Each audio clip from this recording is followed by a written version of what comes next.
कुछ क्रांतिकारी युवाओं के अथक प्रयास चल रहे हैं। धर्मांधताओं के कारण हमारे देश में न जाने कितने गंभीर सामाजिक अपराधों को पोषण मिल रहा है।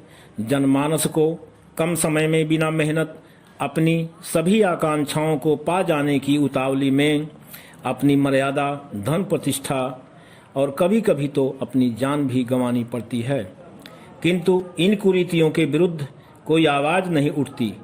ऐसी स्थिति में जिन नौजवानों ने यह पहल की है वे आदर के पात्र हैं। आज हमारे देश में युवाओं का जितना शोषण हो रहा है पहले कभी न था।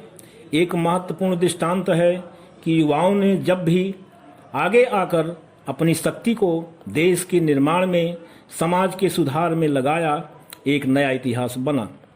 यह तर्क देना कि बिना अनुभव नवयुवक कुछ कर नहीं सकता निराधार और निर्मूल धारणा है, क्योंकि इतिहास साक्षी है कि लूथर ने 21 वर्ष की आयु में धार्मिक सुधारों के लिए क्रांति पैदा कर दी थी। नेपोलियन बोनापार्ट ने मात्र 25 वर्ष की अवस्था में इटली पर विजय प्राप्त कर लिया था।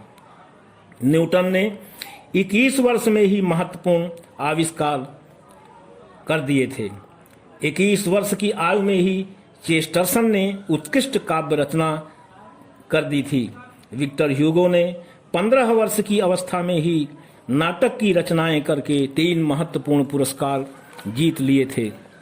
सिकंदर जब विजय यात्रा पर निकला तो उसकी उम्र मात्र 22 वर्ष की थी। फ्रांस की क्रांति का नेतृत्व करने वाली महिला जॉन मेरी की उम्र मात्र 17 वर्ष की थी।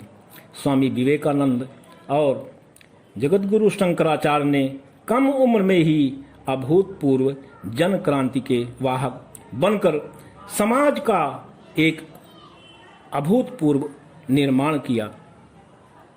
शक्ति, इच्छा शक्ति और उत्कृष्ट अदम्य साहस से कुछ असंभव नहीं है। अपनी शक्तियों का सुनियोजन करके ऐसा कर डालो कि जीवन धन्य हो जाए। ऐसे